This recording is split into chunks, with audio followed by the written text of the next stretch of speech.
injili za kitapeli sina. Unataka gari koma.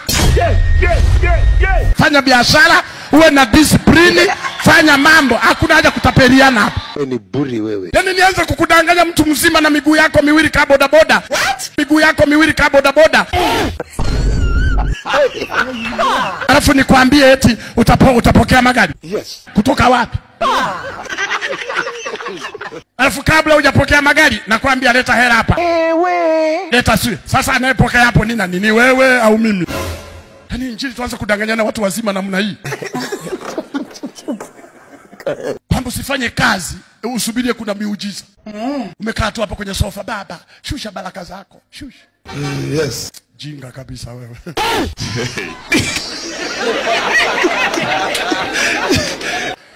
Yaani vitu vija tu vyenyewe hivi tu.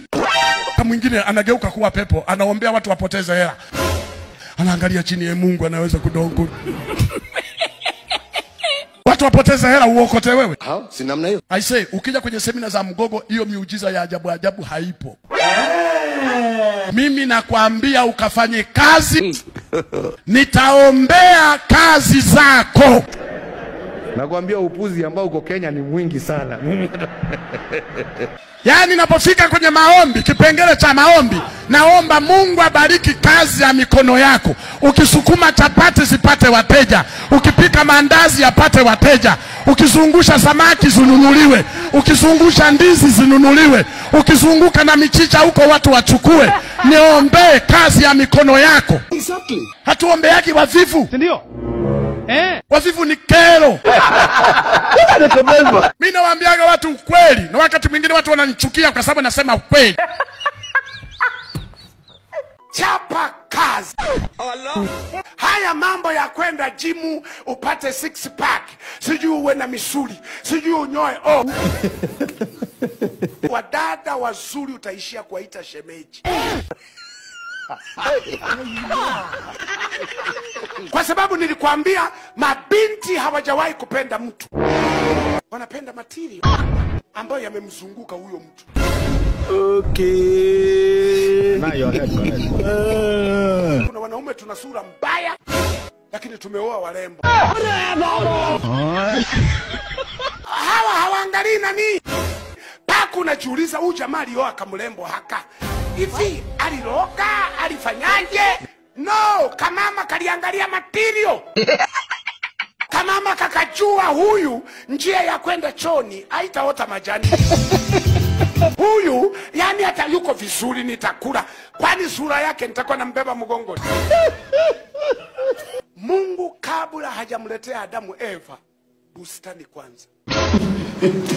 Matunda yawepo kwanza.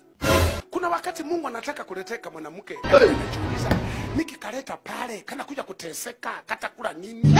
Katavaa nini? Wewe endelea kupiga makofi kanisani.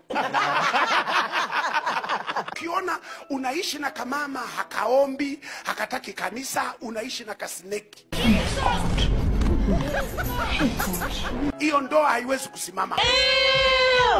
Unajua kuna watu wanasemaga, mchungaji niombe, ndoa yangu inanisumbua. Mimi nawaambia msisumbue wachungaji.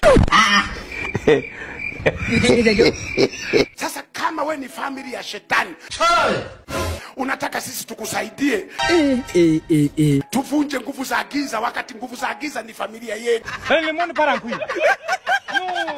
Maana kama huji kanisa, hutaki maombi, hutaki nini, unataka tukuombee tukupe amani. Hakuna kitu kama hiyo. Wamama mliolewa, mlifikiria kwamba mtakuwa mnaomba sana hela, mnajiereza, mnavunja budget?